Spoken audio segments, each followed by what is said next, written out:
Welcome, Spartans, to Mission Debrief.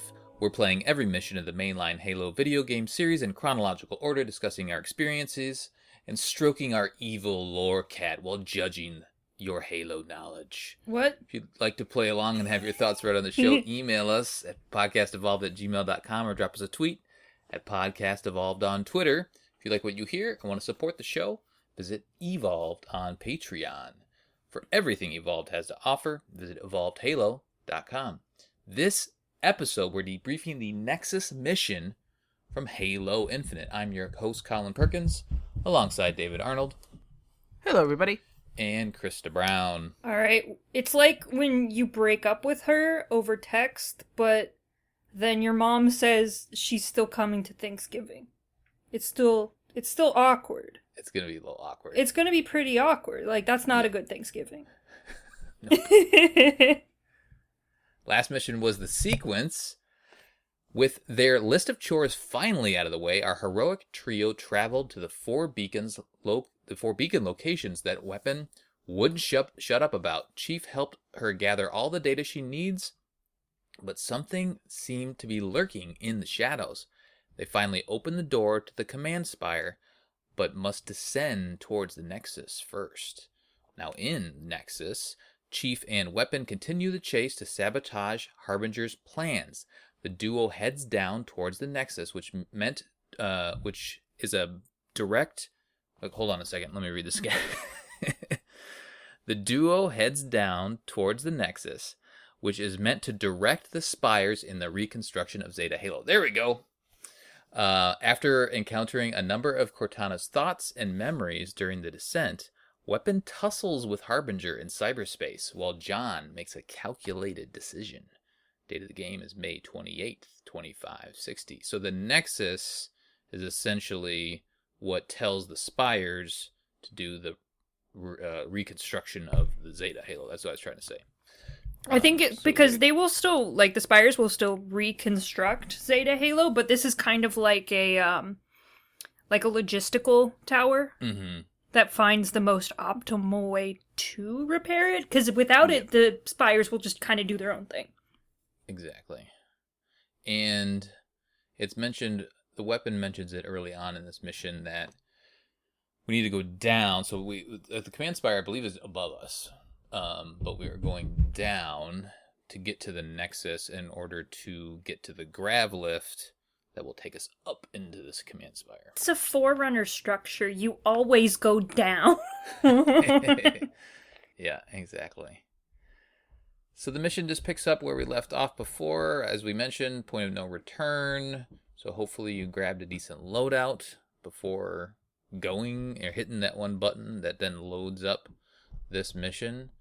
I did go back. I remembered, and I went back and grabbed the fancy BR, and then my trusty calcine disruptor, which David hates. And then it's not a thing. It's not a thing, Colin. Stop trying to make it a thing. It's not. Thing. It's so good, especially now playing Last Spartan Standing. That disruptor, man, I love it. Okay, so we are heading down. And we have this kind of Forerunner structure crawl to start with. Krista, do you want to kind of talk about your thoughts of the kind of... are you getting feels from other games? How are we feeling about crawling through these hallways? The overall vibe of this entire mission is very Halo 3 to me. Like, either the Arc mission or the Covenant mission, where you're kind of going through those big Forerunner structures. It's a lot of, like, narrow hallways and big rooms and narrow hallways and big rooms. Partially because the architecture is very similar, because we're on a Halo. But also just because I think it's just the way everything's set up and stuff like that. I don't know. That's what I was thinking as I was going through this. I'm like, yeah, it's like Halo 3, but I have grappling hook. Right. Yeah, and I think overall, we've probably mentioned it before, but the Forerunner aesthetic is very good. I love that it's very metallic and shiny, and the Forerunner doors are just choice. So they've done a 10 very out of 10 good job. doors. Yeah, absolutely. This opening room, there are grunts, brutes, maybe a jackal or two. There's a weird energy barrier at the very end of this hallway that you can go behind, but it doesn't seem to serve a purpose. So clear the room, and then you can go to the left, and this will be a theme throughout. the mission, and I may not call it all out, but this first door to the left that you go through is another rigged door. So we don't need a power seed to get through it, but it's one of those things where the banished are there and they're forcing their way through the structures because the doors didn't open naturally to them. They had to make them open. Because they're lame. They are lame. I love that though. I love that's cool that they kind of accounted for that. Mm-hmm. Yeah, and it didn't hit me until my second or third playthrough. Like, oh, okay, that makes sense. That's why it's going on. When you're just playing through, it doesn't necessarily click the first time. John does tell a joke here. Weapon says, more banished? How come they're here? John says, to protect the Harbinger. She says, clearly. Will it work? And he says, what do you think? And then she picks up on a sarcasm and thinks he's funny too. So, it's cute. It's very cute. Yeah, classic John line.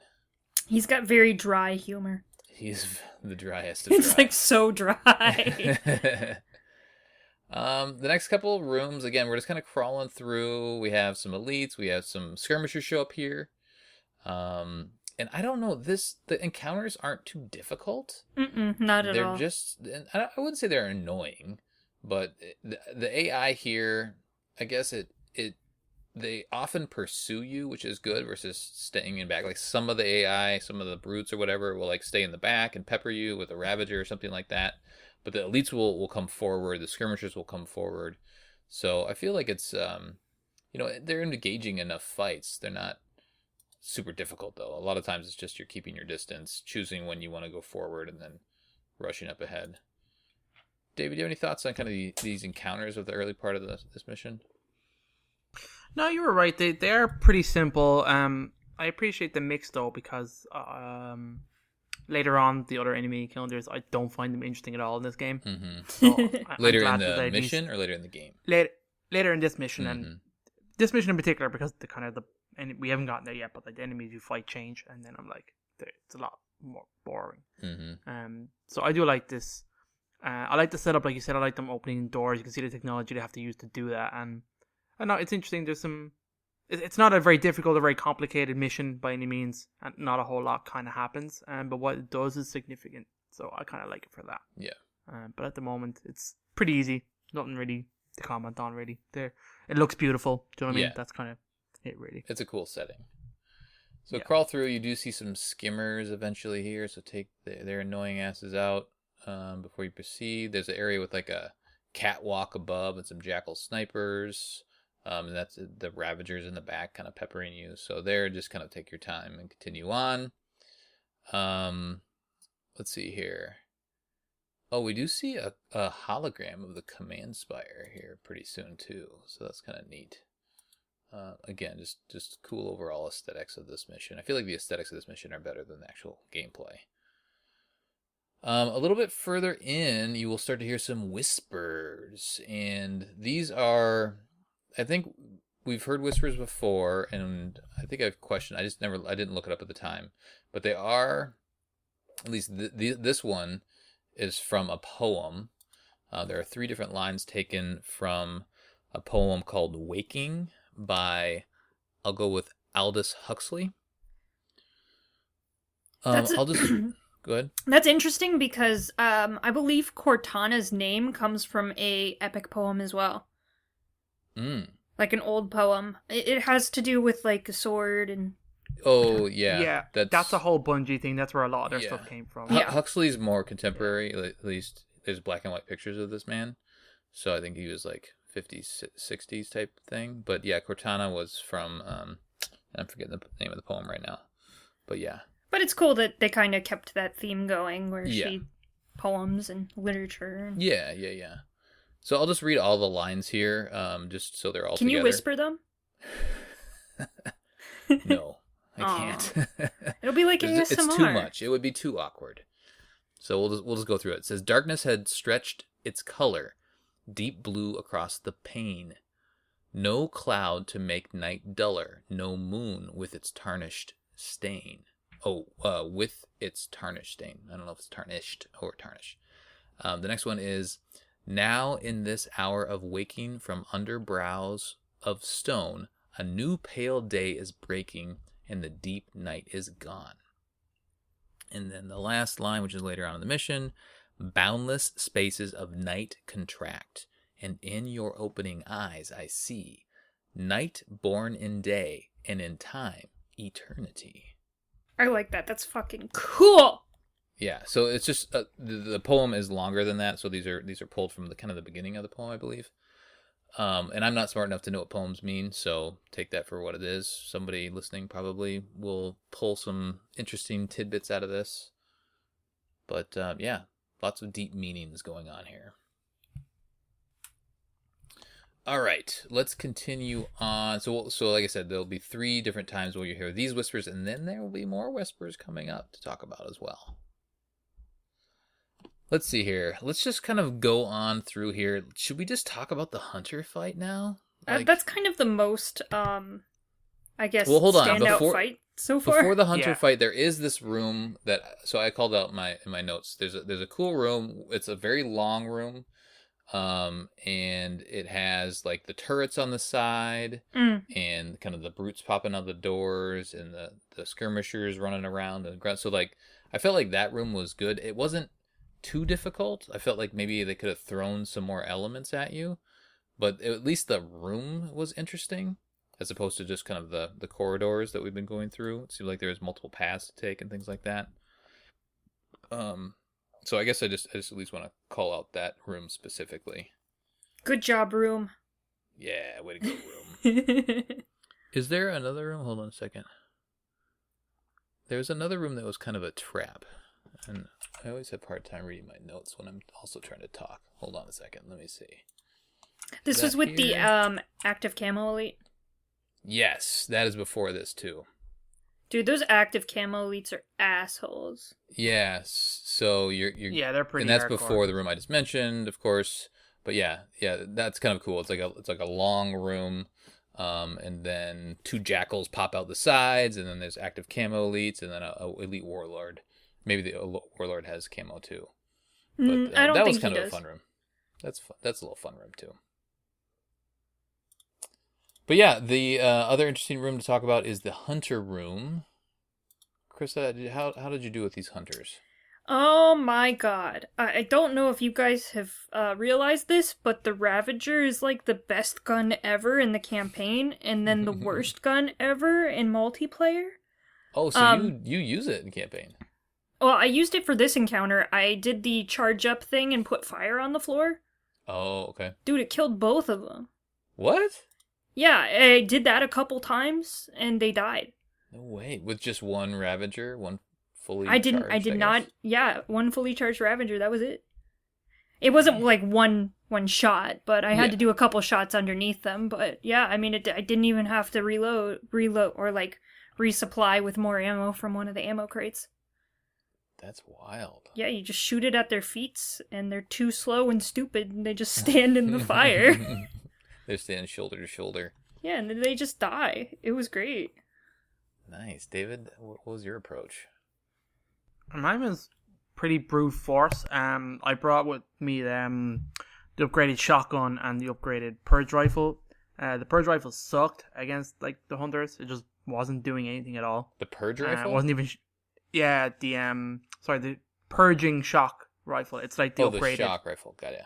shock rifle. Yeah, it's the special version of that. Mm-hmm. Which was great all through this map. I had a hell of a good time with it. But sucked against hunters, so I kind of just struggled with shotguns and grenades, pretty much just spamming it. Mm-hmm. This room was a pain in the balls on legendary. Ooh, yeah. But yeah, Especially I think there's I'm sure. Yeah, I think there's a skewer in this room as well. I think I vaguely remember there's a couple of weapons kicking around and a bunch of ammo crates, which is obviously they know you need it. It's not a very interesting room to fight in either. It's quite difficult with the hunters, and they move around a lot. They can catch you off guard pretty quickly. Yep.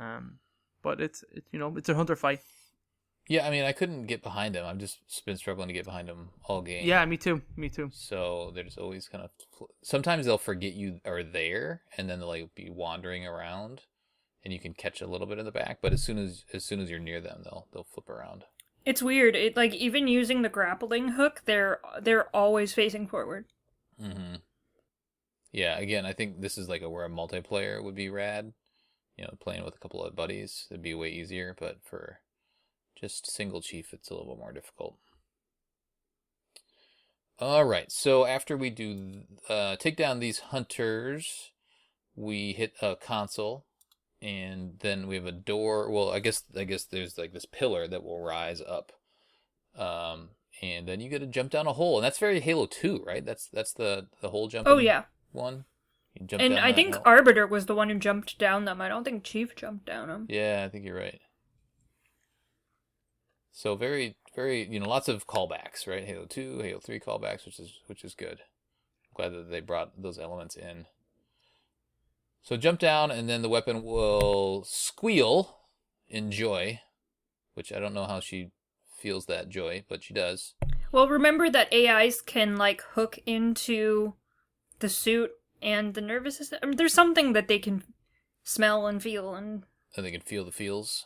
I don't know. Maybe she just feels the pressure against the suit or something like that, or just the acceleration. And she's like a noob, right? She's a nascent AI. Oh yeah, she's brand new. She's baby. Yeah, she's fresh. These are all new things for her, and I do like. I think it's an endearing moment. She laughs and then asks if you want to do it again. You can grapple through this area a little bit. So down the tube, there's a spot where there's a grunt that's dead and it has two needlers, but there's nothing else really up there. And then there's another tunnel up. I don't know if you guys have grappled around in there, but there is another tunnel that appears and you can grapple all the way to the top, but there's a door that's closed. I don't know if there is a secret to opening that door, or that hatch, I guess, but it does exist. All right, we will keep going here. I think the next section here, when you get down to the bottom, then we do hear one more whisper, the last whisper, at least of the poem, the waking poem. And then we see some, it's kind of weird. You see this glass, I guess, window, but it's kind of opaque. It's not, you can't really see through it very well. But you see a bunch of sentinels, and so they're foreshadowing what's going to happen here in a little bit. And I kind of want to hear David talk about this next section, the gondola section. Oh, God. Yeah, I saw the gondola, and I had, like, PTSD from Halo 2. Absolutely got flashbacks. Yeah. And this whole mission is kind of like that. It does combine a lot of the Forerunner tropes from Halo 2 and Halo 3.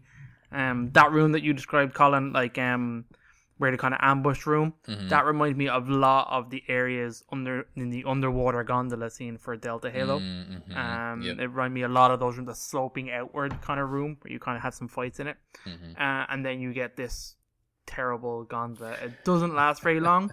It's super goddamn slow, and it's just a bunch of sentinels attacking you. There's some those beams and sentinels weapons and will like wreck you when you get a bunch of them at once. Wreck you. Yeah, Oh you my got to take God, them out pretty quick.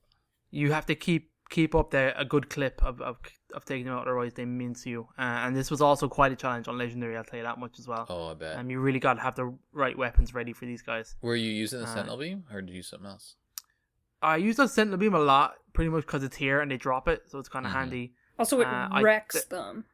It does, because it's the most OP weapon in the game. It's crazy. But yeah, this gondola sucks. Gondola section sucks. I don't know why they're still doing it in Halo. You don't need it. Yeah, it felt a little forced. Like, really? Do we have to do this? I mean, maybe some people like gondola rides. I don't know. Hopefully none of our listeners like them. There is a secret, though. Did you guys find the secret? I found the secret on the first playthrough. You did? Nice. Yeah. No, what's the secret? Is it the other door? Yeah. How do you get it open? I know it needs a seed, right? So when you first get onto the gondola, on the other side of the walkway, so if you just walk past the gondola onto the other walkway, there's another door, and a sentinel will open it, and then when you go in the door, the sentinel gets really pissed off. But there's just a random power seed there, and it's like, random power seed. So you bring it back to the gondola, you start the gondola, and then when you get to the other side of the room, there's that closed door that you need the power seed for, and you use that, and then you get a weapons cache. Oh, interesting. I found that. You can see the weapons cache somewhere, can't you? You can see it through the doors by looking. You might be able to scan them. Yeah, I think that's what yeah. it did. So Yes. when I first played this, I thought I had just like gotten the power seed that I needed to power the gondola anyway. So I'm like, I Oh. guess Yep. So that's why I brought it back to the gondola. I'm like, okay, well, because I didn't press the button, so I didn't know. I was expecting the gondola to be like, oh no, we need a power seed to fucking move the gondola. It's like, shit, I already got it, weapon, look how good I am. But no, it was for super secret room. Yeah. There's a rocket launcher, a sniper rifle, a BR, and a couple of ARs in that room. So, some handy stuff. All right. So go check that out. Once you go the other way, the correct way, off the gondola and on our golden path here, you will hear Cortana hum "Ollie Ollie Oxid Free" from Halo 5. So all sorts of callbacks are happening in this mission. Man, we might actually... Whoa, now that I think of it, when we get to the end, I think they cover all of the games with him in it. Yeah, I think they do. Interesting. Okay, so now we get to a little bit of a cutscene. David, do you want to describe our fun little cutscene? Yeah, it's a teeny tiny one. When you walk into the room, the weapon's gonna pop out on John, and she's just in awe of like the room. All the little spire holograms kind of pop up in this room, and then you see like the Halo ring hologram open up as well. It's pretty cool. She's just really in on this. She kind of loves it and like totally blown away by like the ring and its technology and all it can do. And John is having kind of none of it. Yep. And she's just like, no, it's nice. You can see it, right? And he says, all I see is a problem, which is a great, good John line. Yep. And then she's just like, no, you're not a machine. You can see this. And then he had PTSD. Again, little digs. And then he had like flashbacks and stuff. So obviously, some of the language she uses here is pretty cool. And then the really crux of it comes to like where she kind of asks him flat out, like, what's it going to take for you to trust me? And you can see that it catches John off guard. He wasn't ready for it. He kind of stammers through, just going, and just goes, Spire first. Back to the mission. Deflection. And she's just like, okay. Yeah, which is kind of really interesting. I was really loving their relationship being developed to this point. She just kind of says, like, if you say so, kind of happy, chirpy. And then you have to like do a bunch of stuff. I think that's all it is for this cutscene. It picks up a little bit later, right? Yep. Yeah, there's some more stuff later. Okay. Yeah. All right. So now we have... this is pretty basic from here. So there are 3 rooms. There are 3 consoles. And you need to go get a power seed from each of the rooms. There you go. So Perfect. Yeah, 2 of them look And they're the same. really easy. Yeah, they're super easy. They have sentinels defending them, I guess.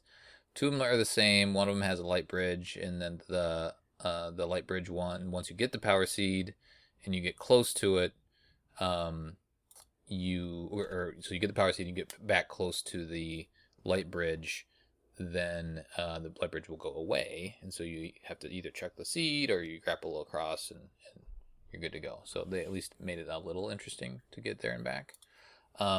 Actually, before you do go into the rooms, after this cutscene, that is when you get a little visor action. Hey. And you have...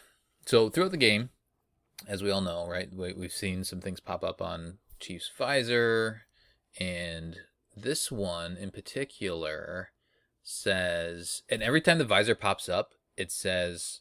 it like isolates the AI, so the weapon doesn't know that this is going on. So it like isolates, and then it does some stuff, and then it like brings her back in, which is kind of neat.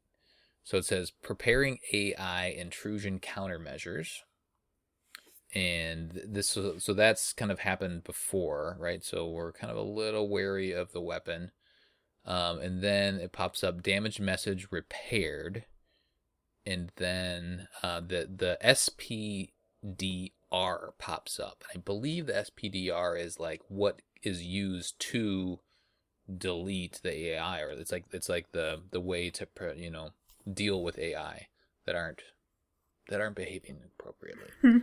So that's what SPDR is in this case.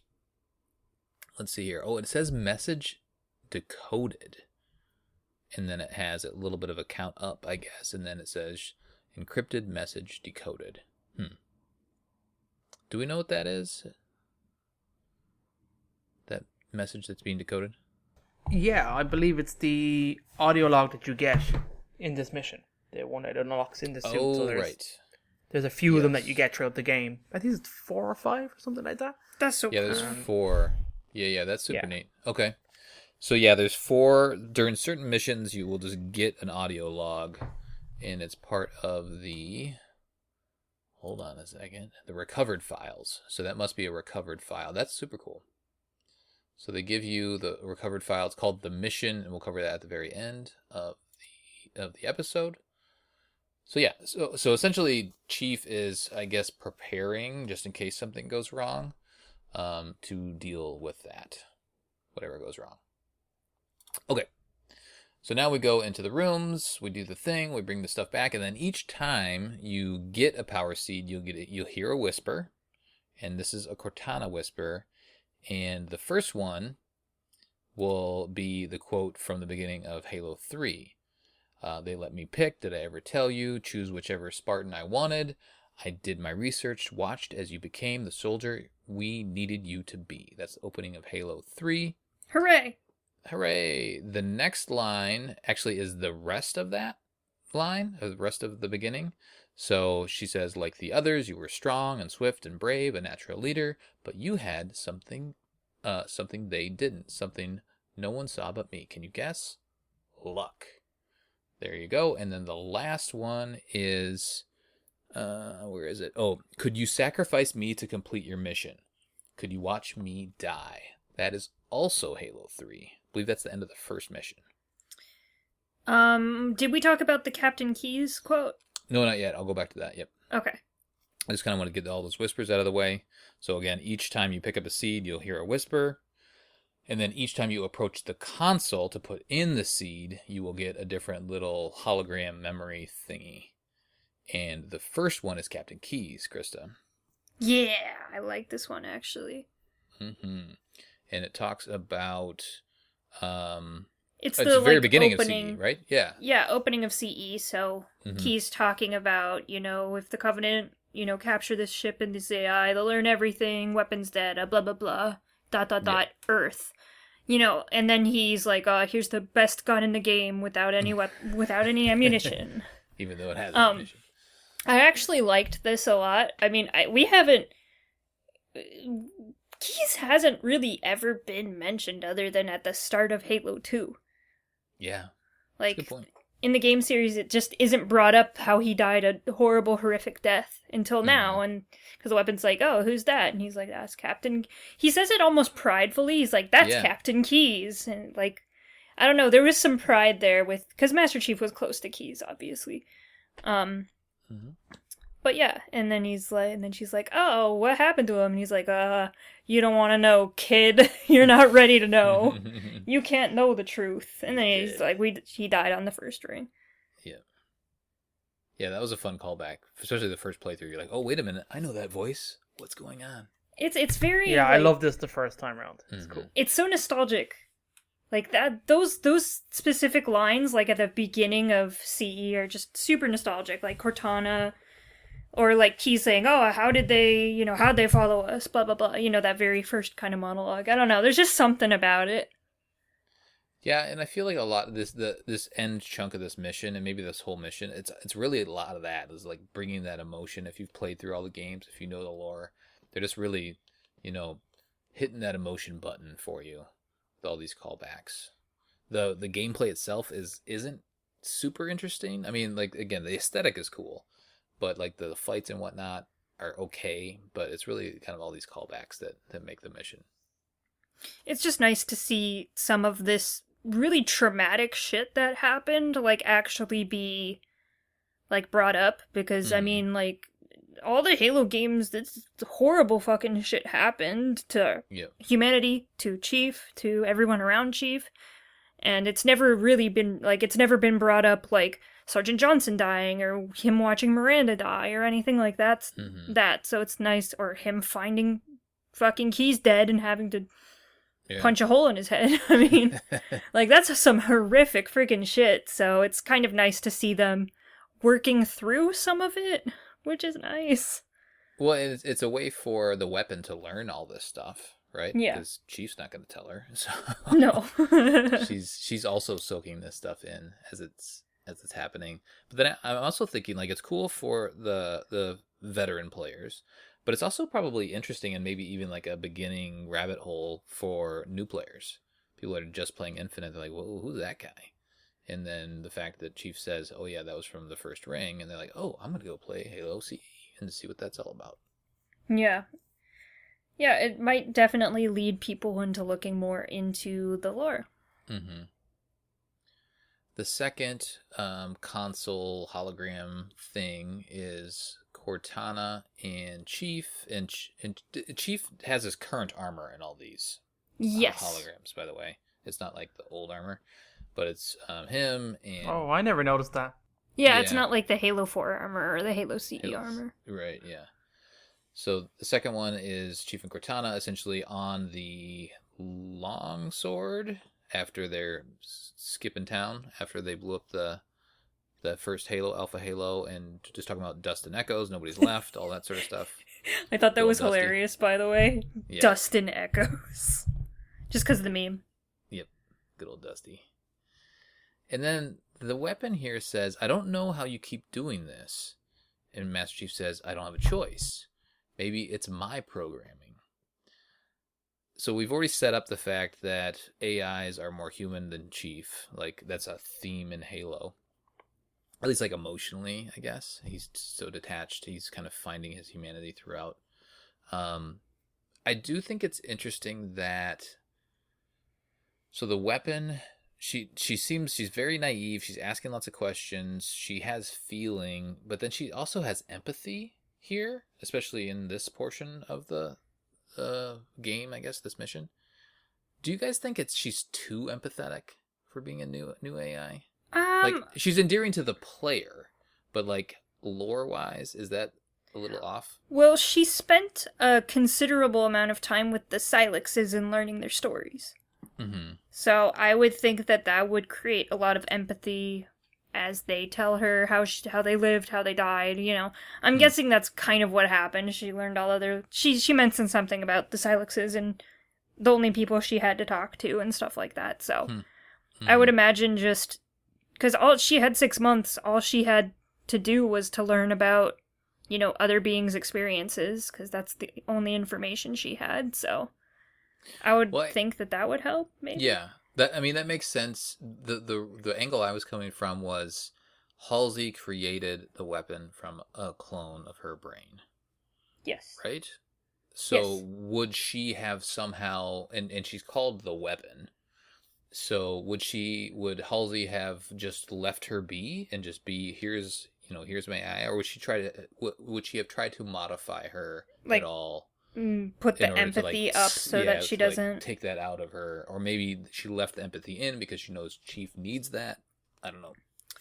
Well, this AI didn't have as... We don't know much about her actual creation, but she was created in very different circumstances from Cortana. Mm-hmm. And for a very limited and specific use. Like, she's not supposed to be around. So I'd say... I think Halsey does mention, like, oh, she was created, like, isolated. Do you know what I mean? Not... with all, like, of human knowledge, no access to that kind of stuff. Yeah, because Cortana, once she was born, the first thing she did was go through all human knowledge and learn all of that stuff. The weapon only knows exactly what she's told. Mm-hmm. Yeah. And she spent a lot less time with Halsey, I'm guessing, since she's been 6 months, like, trapped on the ring. So, you know, Cortana spent a great deal of time with Halsey and there was almost like a rivalry between them in some ways. Like, Cortana did not like Halsey. So, you know, the weapon did not... I guess I'm saying, like, Cortana's knowledge has kind of made her more jaded from the beginning. While the weapon doesn't have any knowledge to create any kind of, you know, regret or remorse or anger or anything like that. Mm-hmm. Yeah, that's interesting. So anyway, just wanted to explore that a little bit. Okay. So then the last one is our very emotional end of Halo 4. And this is where she's obviously saying goodbye. She touches him on the chest, and that was a good callback too. I felt like that was good. I also like the regular armor. It's great. Mm-hmm. What do you mean the regular armor? The Halo 3, Halo Infinite armor. It just looks so much freaking better. Oh, yeah. Mm-hmm. I'm a fan of it too. Then the weapon does say, she asks about, she just says, you blame yourself, essentially, for Katana not being around anymore. And he just says yes. So again, she's discovering all this back knowledge as well. Okay. So I think we're about there. We're almost done. We do this last power seed, then we go and plug her into the console, and then we have a big juicy cutscene here. David, you want to take it? Oh yeah. So the weapon is back down on the console. She turns to John and says, "Are you sure? She'll know I'm here. I'll be vulnerable to her. This could go crazy wrong." And John says, "It's okay. I'll take care of you." And I was like, "Oh shit."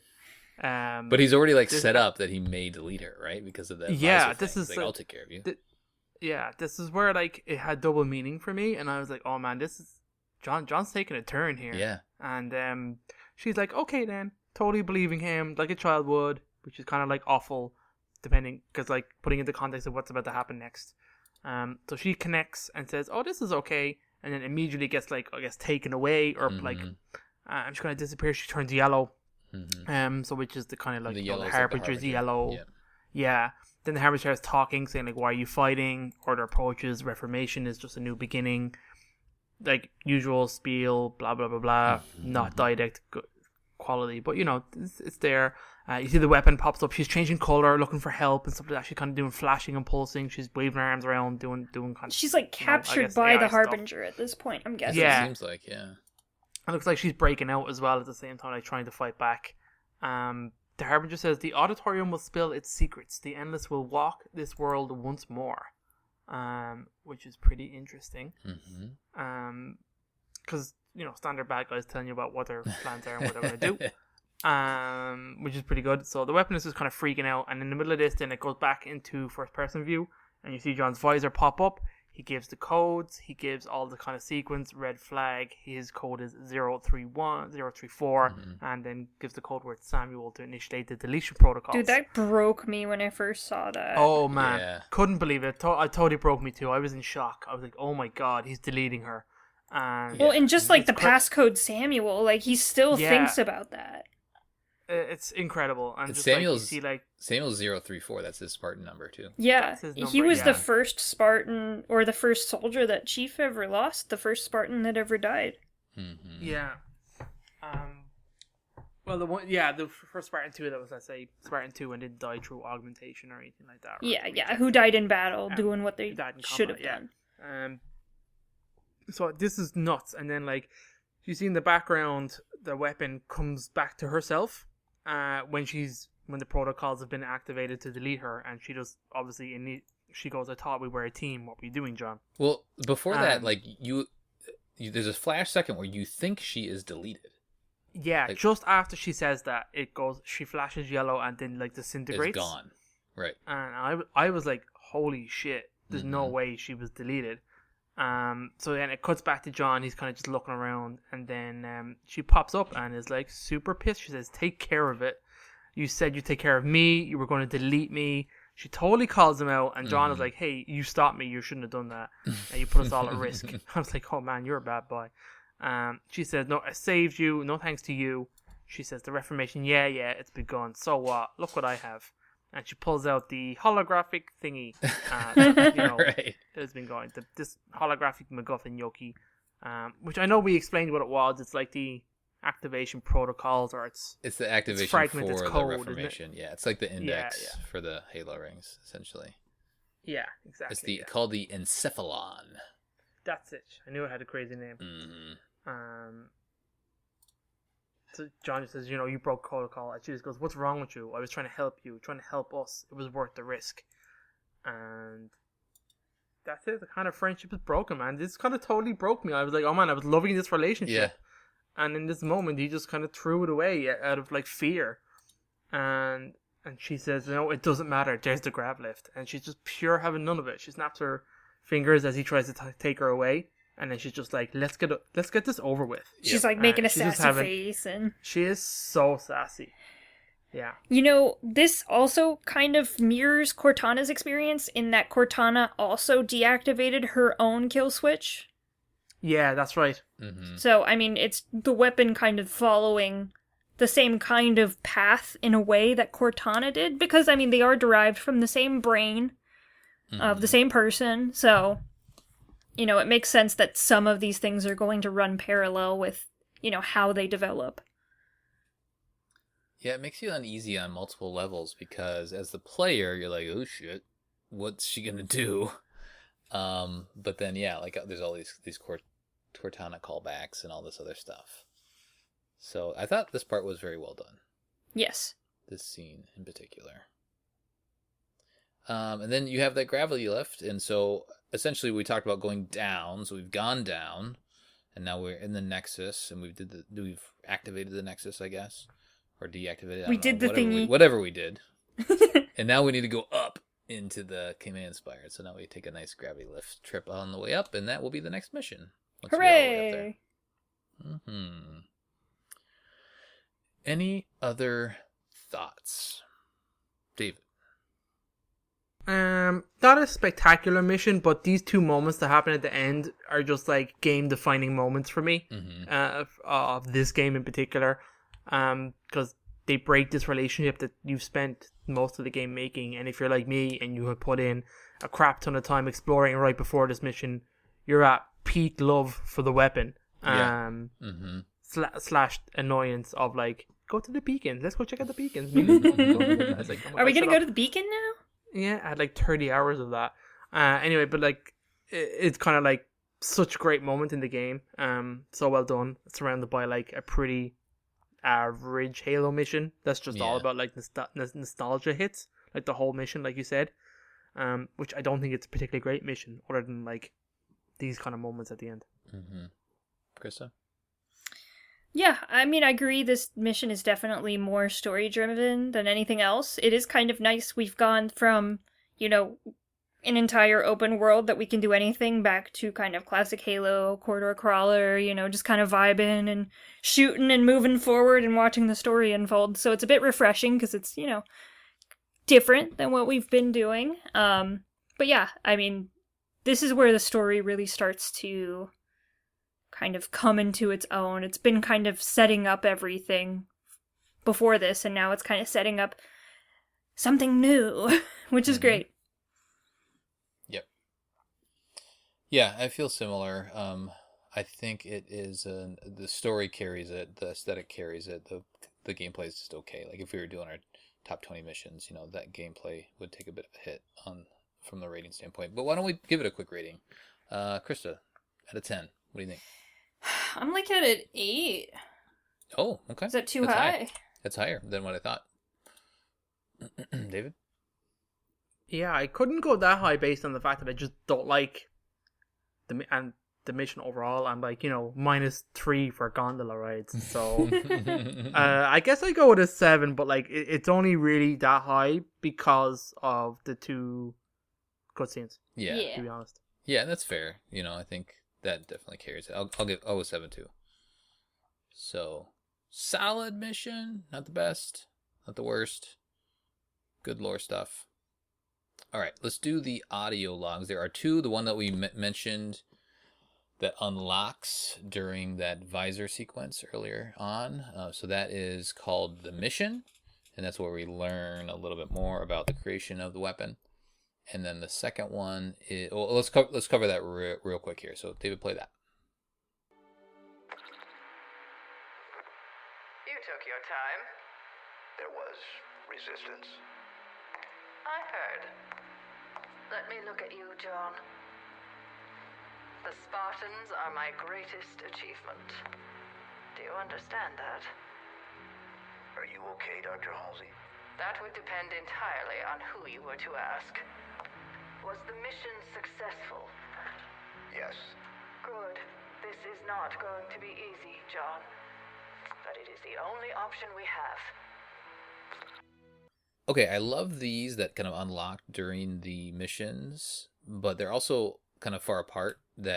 Like these ones are cohesive, more or less, kind of telling you some interesting things about what's going on kind of behind the scenes. These are all Halsey's journal, I guess, her audio logs that she's captured and made available for the player, I guess, because John's here.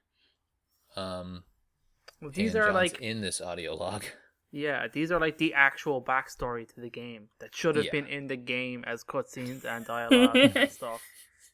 But whatever, Yeah, it's fine. That's a good point. So there's text that talks about how the mission is complete. This is on October 12th, 2559. And if you've read Shadows of Reach, you know Shadows of Reach took place right before this. And as we mentioned during the episode, the mission of Shadows of the Reach was to go get one of the clone brains of Halsey that was on Reach. And one of those is going to be used to create the weapon. Hooray! And I don't know. I think that now is the point to spoil that if we haven't spoiled that already. So there you go. There's all the background because they're essentially telling us like here's all the stuff that will tie together.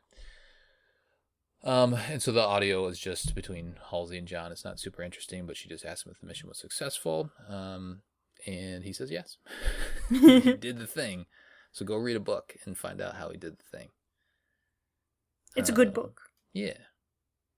So yeah, I think you're right. You're spot on, David. It's like little seeds of like, hey, there's more lore here to go find out, but we're not going to tell you everything here in the game.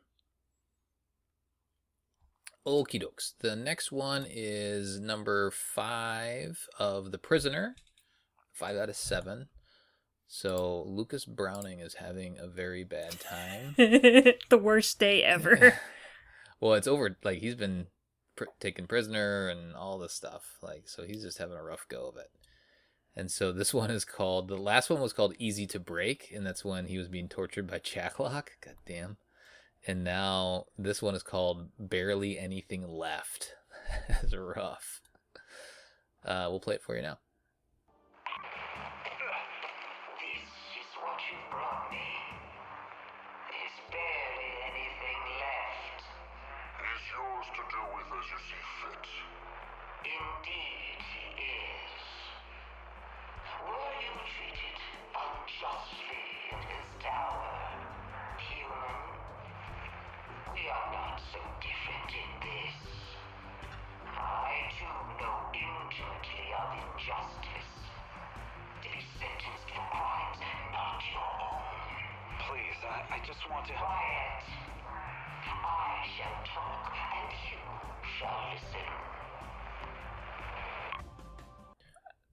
All right, so The Prisoner follows Lucas Browning and the worst day ever. So continuing the worst day ever, he was being horribly tortured because it's the worst day ever.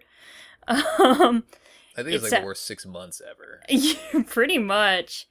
There's some sounds that he's like thrown to the ground, and then obviously like the Harbinger's talking to him. The Harbinger's talking about I was a prisoner too, we're best buddies now. Just talking. Though I did find her final line, quiet, I shall talk and you shall listen. Like, that's Gravemind. Come on, what's going on?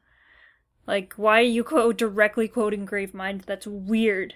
Yeah, I don't know if that's just the writers doing a fun thing, or if for some reason that line came from her. I mean, Gravemind has all of the knowledge of everyone, apparently, so maybe, Gravemind just knew that. And this is some Gravemind saying would of have gotten her it people from her or something. versus the other way around. So. Oh. I hope she's not totes besties with the Gravemind. That would be an issue. I hope not. More to come, I believe. More to come. Alrighty, those are audio logs. Why don't we do some community and we'll get out of here. Any question? I was keeping it clean for so long. And then... And look what you've done this time. This one. I apologize. Krista, do you want to start? Sure. All right, Colin has asked, the new person you're dating looks an awful lot like your ex, and it's starting to get weird. What would make you finally hit the eject button? Oh my god. So, Tokyo Drift says, dude, eject when she starts walking towards me. Obviously, this question's about Cortana and the weapon, so just saying. Matt says, oh my god, when she grabs my sticky blue balls and demands to know why M9 high explosive dual purpose grenades aren't enough. That's great.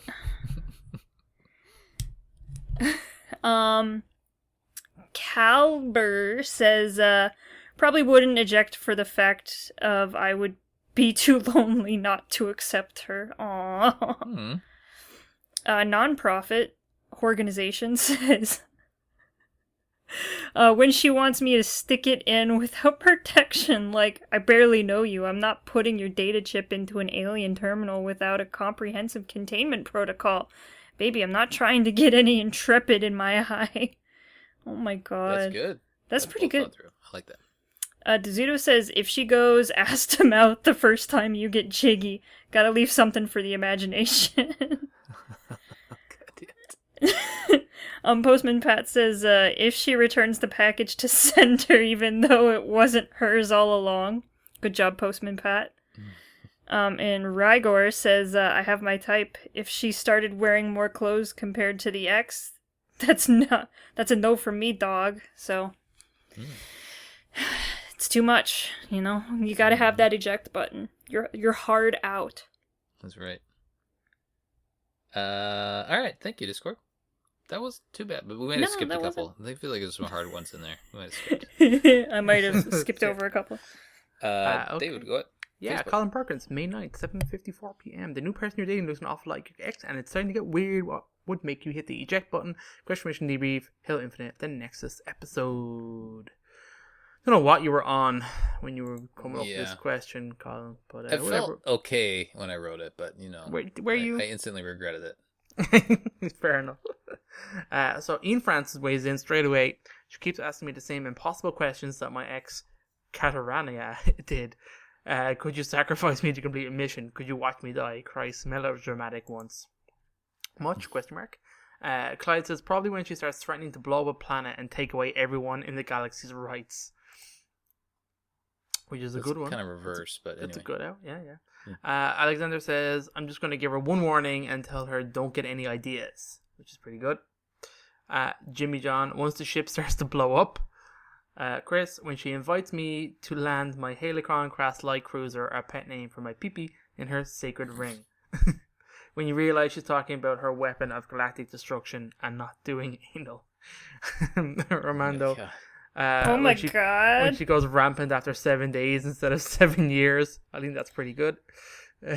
Kyle, she begins to assume the name of my ex by choice. Which is pretty good. Yeah, it's pretty good. Chris, when she drops her pants and says, yank me. That's pretty funny. Diggy, when she gets real thinking about the promises I make, I was drunk, fuck, get off my case. Steve says, I stopped taking the pill. So he says, doesn't matter how sex, Lucas. They start acting like my ex.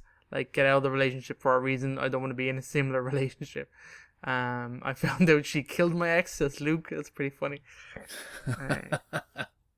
Ian comes in with some very specific.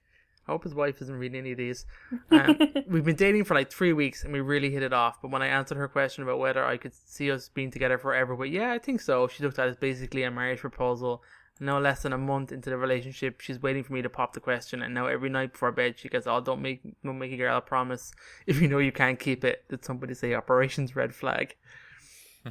She wakes up every morning with, "Wake up, Chief, I need you." First off, my name isn't Chief, and second, I'm fully capable of making your own breakfast. Ian's just so specific. Matthews then says, once I start seeing the eerie similarities become more and more prevalent. For example, Marie starts recalling things that happened with Mary. She uses Mary's pet names without ever being told them. She likes the same things in bed as Mary used to. It's so funny, just so specific. Alright, there we go, guys. Do we have any female responders? Of course I not. left the question gender neutral. We now don't even have any female listeners except for Krista. So I hope you're happy with yourself. And she doesn't listen. She And just she hosts. doesn't listen. No, I don't So- listen. No. That's amazing. All right, that'll do it for our debriefing of the Nexus mission of Halo Infinite. On the next episode, we'll be debriefing the Command Spire. Send us your thoughts at podcastevolved@gmail.com or drop us a tweet at podcastevolved on Twitter. You can also support the show by visiting Evolved on Patreon. For everything Evolved has to offer, visit evolvedhalo.com. Until next time, evolve. Evolve.